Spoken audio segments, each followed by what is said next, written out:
네, 여러분 안녕하세요. 윤도수입니다. 자, 우리 파라미터에 대한 기본적인 개념 함수, 사용자 지정 함수를 어떻게 만드는지까지는 이제 어느 정도 개념이 정리가 되셨을 거예요. 자, 그걸 만들 때 다시 한번 여러분들 그 머릿속으로 제가 말씀드리는 걸 한번 상상을 하시면서 정리를 한번 해보세요. 사용자 지정 함수를 만들려고 하면 맨 처음에 함수명, 그 다음에 가로 여시고 그 함수의 입력값으로 받아들여지는 대표 이름을 하나 저희가 지정하는 거죠. 그걸 저희는 입력 파라미터라고 말씀을 드렸어요. 그래서 입력 파라미터를 만들고 그 입력 파라미터에 대한 형식을 지정하려고 하면 as, 그 다음에 text, number, 뭐 table 이런 형태로 형식을 지정해 주고요. 그 다음에 equal, 그 다음에 부등호 표시하신 다음에 그 다음에 let 쓰는 거죠.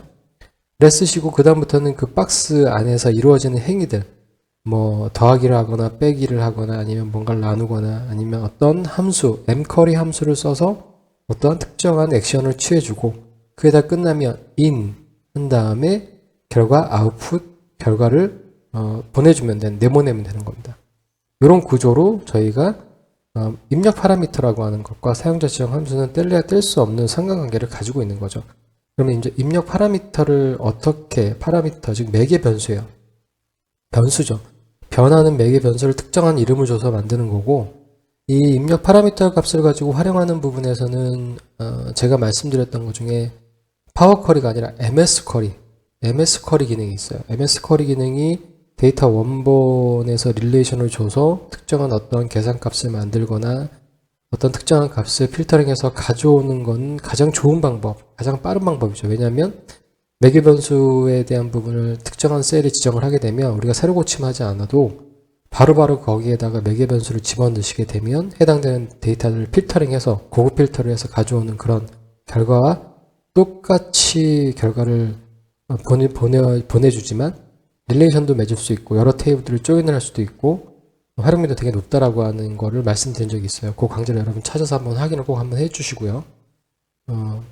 파워 쿼리를 가지고 어떻게 그 부분을 이용하는지에 대한 부분을 한번 보시도록 할게요. 자, 지금 보시는 것처럼 가장 간단한 기본적인 형태의 데이터 나와져 있고요. 이 녀석을 불러오기 위해서 테이블로 만든 다음에 파워 쿼리를 던져줘야 되겠죠? 그래서 데이터 내부 선택하시고 컨트롤 키 누르신 다음에 반드시 글머리 포함시키시고 표로 만드시고 그래서 데이터에 가셔서 테이블 범위에서 선택하신 다음에 이 녀석을 파워 쿼리를 던져줄 겁니다. 자, 그러면 입력 파라미터를 만드는 가장 근본적인 쓰임새는 어떤 쓰임새냐면 결국은 데이터를 줄이는 거예요. 데이터를 입력 파라미터라고 하는 값을 기반으로 해서 데이터를 좀 줄여나가서 줄이고 줄이는 그런 단계를 만드는 게 기본적인 파라미터의 활용의 목적인 거죠. 자, 지금 보시면 예를 들어서 이제 입력 파라미터를 어떻게 만드는지 가장 기본적인 패턴에 대해서 한번 보실게요.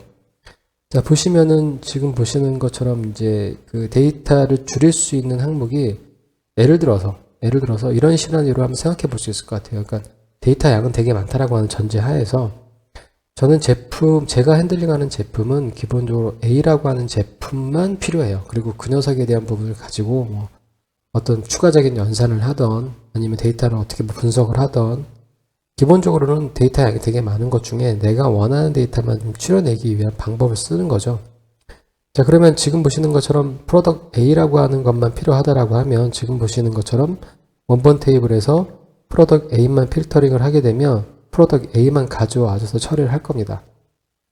그런데 경우에 따라서는 프로덕트 A가 이제 고정적으로 항상 프로덕트 A만 가져온다라고 하면 이러한 루틴을 그냥 아예 집어넣어 버리면 되지만 어떤 상황에서는 프로덕트 A를 봐야 되고 어떤 상황에서는 프로덕트 B를 봐야 돼요. 즉 가변적인 입력을 가지고 저희가 뭔가를 활용하려고 하면 기본적으로 이 단계에서는 계속 이 필터링 요거를 어떻게 돼요? 저희가 변경을 해줘야 되잖아요.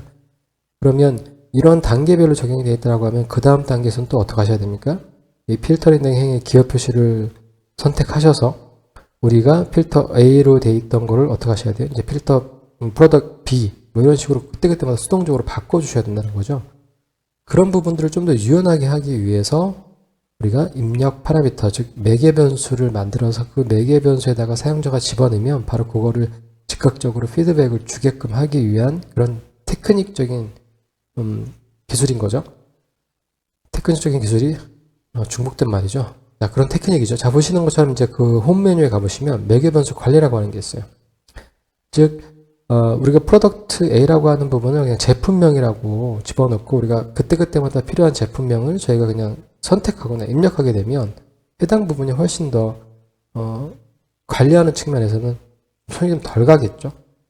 그러니까 최대한 게으러지는 방향으로 가기 위한 목적인 거예요. 전반적으로 모든 목표에 대한 부분들이요.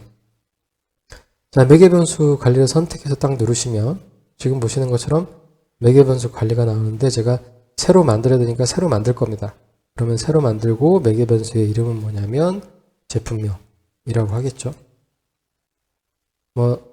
다른 사용자들을 위해서 제품명에 대한 부분에 필터가 어떤 역할을 하는지에 대한 부분을 설명을 만들어 놓으셔도 되긴 하는데 일반적으로 많이 잘 안 쓰잖아요. 그래서 설명은 여러분들이 나중에 디버깅을 하거나 나중에 관리를 할 때 또는 다른 사용자를 위해서 기본적으로 이 녀석이 어떤 역할을 하고 있는지를 설명을 해주시면 될 것 같고요. 자, 지금 보시는 것처럼 필수 유형에 대한 부분들은 지금 현재 보시는 거래처 제품에 대한 제품명, 그러니까 제품명이죠. 제품명이니까 전 텍스트다라고 하시면 텍스트고요. 제한값은 모든가 값 목록에 대한 부분을 제가 만들어 놓을 수 있다는 얘기예요. 자, 그러면 지금 여기다가 제가 값 목록을 만들어서 프로덕트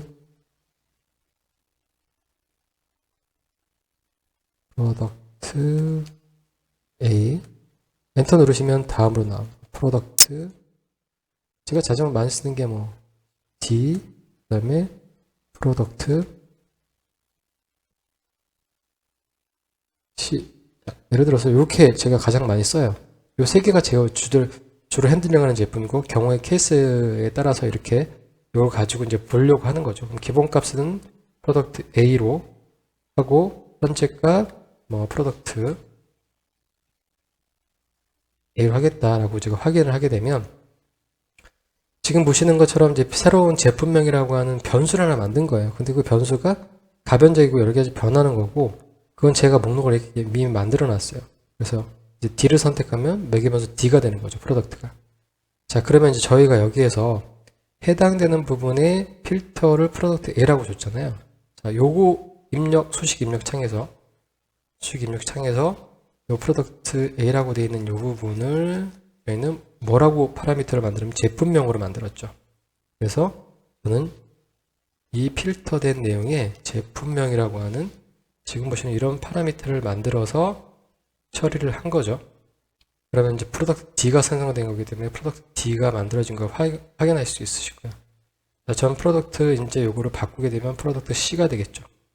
자, 프로덕트 C를 만드는 순간에 얘는 어떻게 프로덕트 C가 나오겠죠.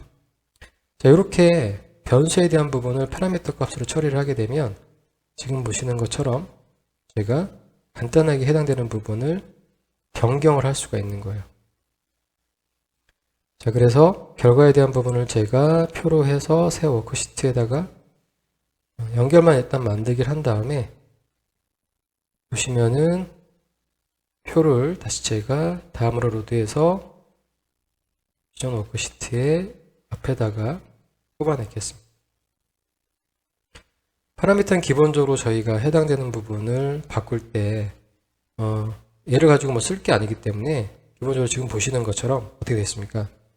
해당되는 부분이 연결용으로 이렇게 나오게 되는 거 확인하실 수 있으시죠? 그래서 기본적으로 파라미터 값에 대한 부분을 지금 제가 여기서 A로 바꾸고 그 다음에 닫기 및 로드를 하게 되면 새로 고치만 하면 A로 바뀌는 거 확인되실 수 있으시죠? 자, 이렇게 보시는 것처럼 파라미터 값은 내부적으로 어떤 해당되는 내용에 대한 부분을 저희가 초이스만 하게 되면 기본적으로 그 내용에 대한 부분을 가지고 다른 쿼리에 연결시켜서 필터 역할을 해서 데이터 유형을 해당되는 부분에 필터링을 해서 데이터의 원본을 좀 줄이는 효과를 만들어내게 되는 거죠. 이렇게 파워 쿼리에서의 파라미터 매개 변수를 활용하는 방법은 일반적으로 필터를 통해서 만들어지는 이런 개념이라고 보시면 될 것 같아요. 자, 그러면 이제 여러분들 저희 아까 보셨던 해당되는 여기에서 파라미터에 해당되는 부분이 자, 고정적으로 만들어지는 부분들은 쭉 만들어질 거고요. 이 부분이 있죠. 요것도 첫 번째에서부터 첫 라인까지. 하지만 이제 여기 보시는 이 구하고 연도에 대한 부분이 있죠. 이거는 변하겠죠. 이건 변할 거예요, 두 개가. 그러니까 이 두 개는 파라미터 값으로 던져줘야 된다라고 하는 거 여러분들 이제 어느 정도 감안할 수 있으시겠죠. 그래서 이 나머지에 대한 부분은 다 고정값으로 갈 거고요. 그 다음에 경우에 따라서는 우리가 요거까지도 뭐 첫 번째부터 다양하게 뭐 100번째, 1000번째 이것도 개수도 파라미터 값으로 집어넣으신다고 하시면 가변적인 양을 기본적으로 여러분들이 그때그때 상황에 맞게끔 가져올 수 있겠죠.